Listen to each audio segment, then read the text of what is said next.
27 नोव्हेंबरला दापोली नगरपंचायतीची निवडणूक होते। एकेकाळी सेनेचा बालेकिल्ला म्हणून ओळख असणाऱ्या या भागात भाजप आणि राष्ट्रवादीने सध्या चांगलीच मजल मारली आहे। आता दापोलीवासीय शिवसेनेला पसंती देतात की आघाडीला की अन्य पर्याय निवडतात हे पाहणं महत्त्वाचं ठरणार आहे। दापोली रत्नागिरी जिल्ह्यातल्या या नगरपंचायतीत 17 जागांसाठी येत्या 27 नोव्हेंबरला निवडणूक होतीये। या निवडणुकीत एकूण 65 नगरसेवक रिंगणात आहेत। सध्या या नगरपंचायतीमध्ये शिवसेनेचा नगराध्यक्ष आहे।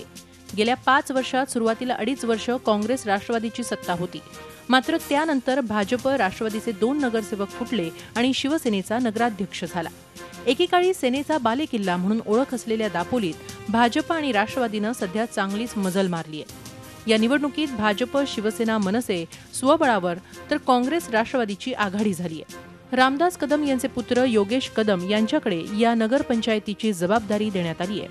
विकासाला अडचण एक हाती सत्ता नसल्यामुळे ती अडचण येत होती। त्यामुळे यावेळी मला पूर्ण विश्वास आहे दापोलीची जनता सुद्धा शिवसेनेवरती 100% विश्वास ठेवून शिवसेनेच्या पाठीमागे खंबीरपणे उभी राहील आणि शिवसेनेला दापोलीमध्ये एक हाती सत्ता लाभेल। अनेक समस्यांना सध्या दापोलीकरांना तोंड द्यावं लागतंय।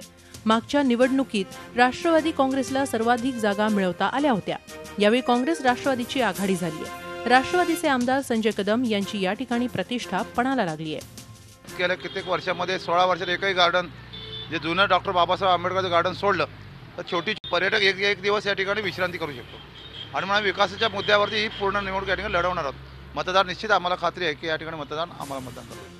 तर स्थानिक स्वराज्य संस्थांच्या सर्वच निवडणुकीत यापुढे युती नाही अशी दापोली भाजपनं भूमिका घेताना दापोलीत भाजपचा एकला चलोरेचा नारा देत दापोली नगरपंचायतीच्या निवडणुकीची जोरदार तयारी केली आहे। स्वतंत्र लढणं आणि त्याच्यातून लोकांसमोर एक सक्षम, कारण लोक या परंपरागत राजकारणाला शिवसेना आणि राष्ट्रवादी आणि काँग्रेसच्या राजकारणाला कंटाळलेत असं अनेक भागातून लोकांकडनंही आम्हाला सांगितलं गेलं किंवा तुम्ही स्वतंत्र लढलात तर भारतीय जनता पार्टीने तुमचं स्वागत आहे। त्यामुळे निश्चितपणे आम्ही 17 सक्षम उमेदवार घेऊन लोकांसमोर ह्या निवडणुकीमध्ये गेलो आणि खूप चांगला पर्याय आम्ही लोकांसमोर ठेवलेला आहे। गेली अनेक वर्ष या विधानसभा मतदारसंघावर शिवसेनेचं म्हणजेच सूर्यकांत दळवी यांचं वर्चस्व होतं, मात्र गेल्या विधानसभा निवडणुकीत राष्ट्रवादीच्या संजय कदम यांच्याकडून त्यांचा पराभव झाला।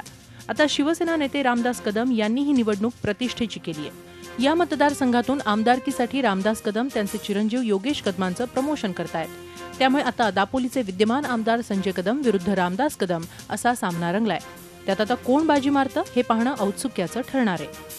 प्रणव पोळेकरसह bureau report, Zee media, Dapoli, Ratnagiri. Zee 24 तास रहा एक पाऊल पुढे।